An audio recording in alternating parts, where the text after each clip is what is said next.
Genetics by Sinead Moriarty. Sinead Moriarty was born in County Armagh in 1972. She was raised in Belfast. She studied in Trinity College Dublin with a BA degree and a PhD. She is currently a lecturer in creative writing at Queen's University Belfast, and she is the youngest poet ever to receive the Patrick Kavanagh Award for Poetry. Genetics. Genetics is a biological process where a parent passes certain genes onto their children. Some of these traits may be physical, for example, hair, eye colour, skin colour, etc. Think of a person. It could be you, your sister, your child. Think of the characteristics, their traits, their eye colour, nose, etc. that you, he or she share with your parents and family members. This poem is about the poet's parents' separation and how their union, which did not last, continues to exist in her. My father is in my fingers, but my mother is in my palms. She can see her father's fingers in her own fingers. She can see her mother's palms in her own palm. I lift them up and look at them with pleasure. She is happy to know that the genes of her mother and father are also in her. I know my parents made me by my own hands. She is happy to know that she has inherited her father's fingers and her mother's palms. They may have been repelled to separate lands. Her parents have been forced through separation to live in separate lands. Her parents are living in separate countries, to separate hemispheres. Her parents live in different areas of the world, may sleep with other lovers. Her parents may be in new relationships and sleeping with new people.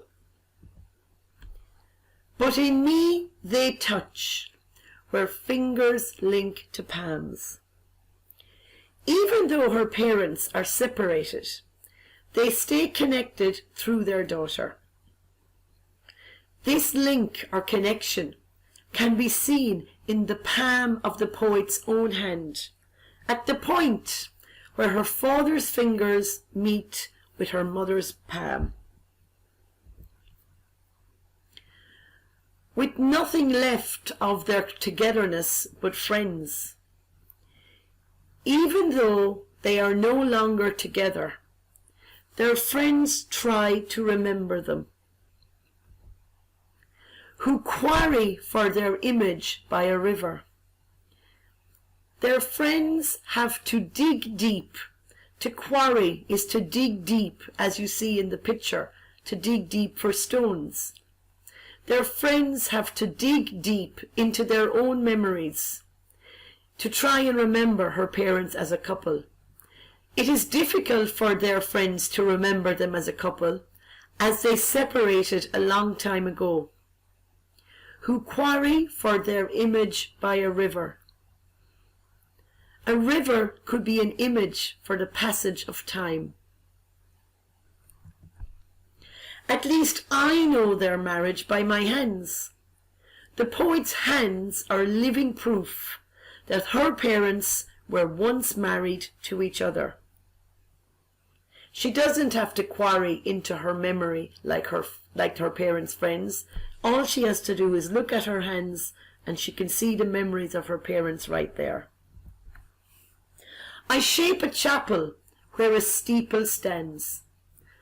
The poet plays a game with her hands.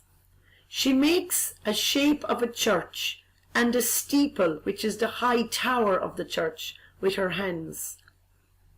This is a symbol of her parents' wedding day. She's trying to remember what their parents must have been like the day of their wedding.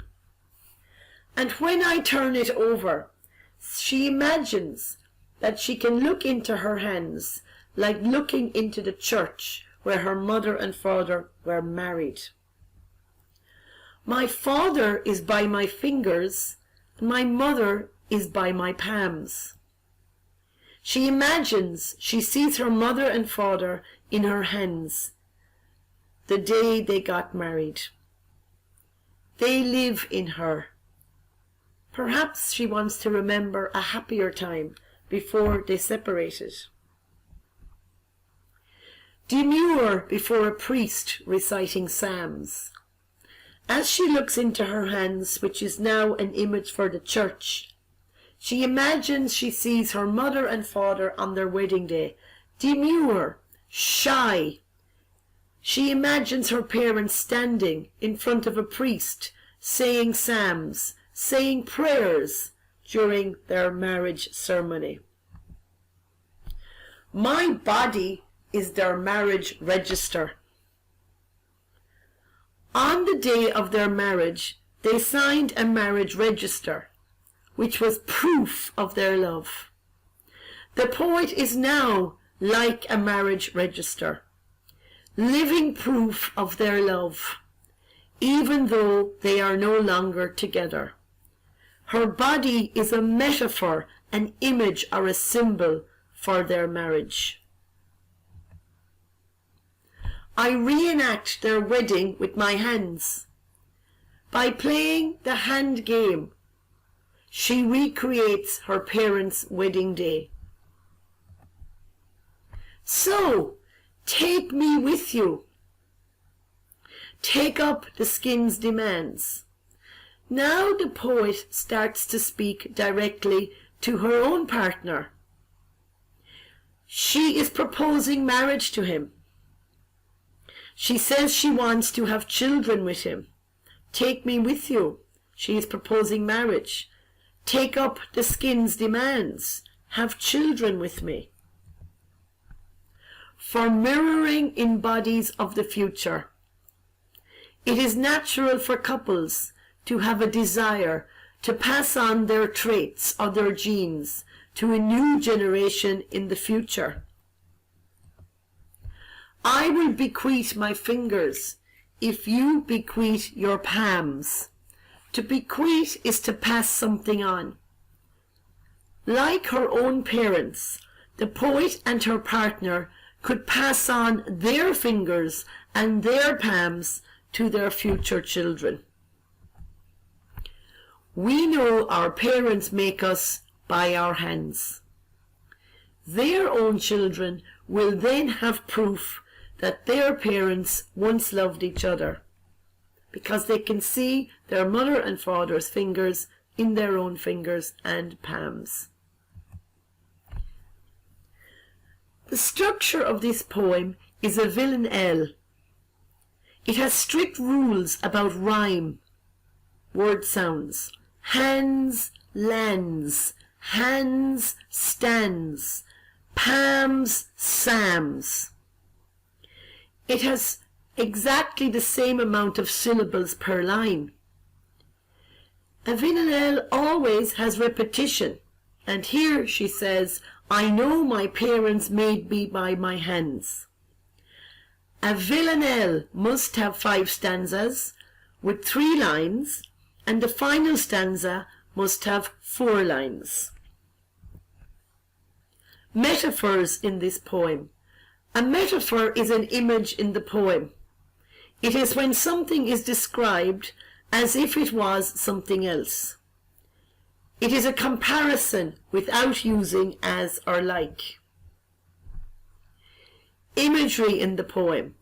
Friends who quarry for their image by a river. We get an image of their friends digging deep into their memories to remember the separated couple. The river is a metaphor for the river of time that has passed since the parents married and separated. The poet makes a chapel and steeple with her hands, which is a metaphor for her parents' wedding day. If you enjoyed this video, please like and subscribe to this YouTube channel. You can also pop on over to Facebook and like Michelle Benson English Teachers page.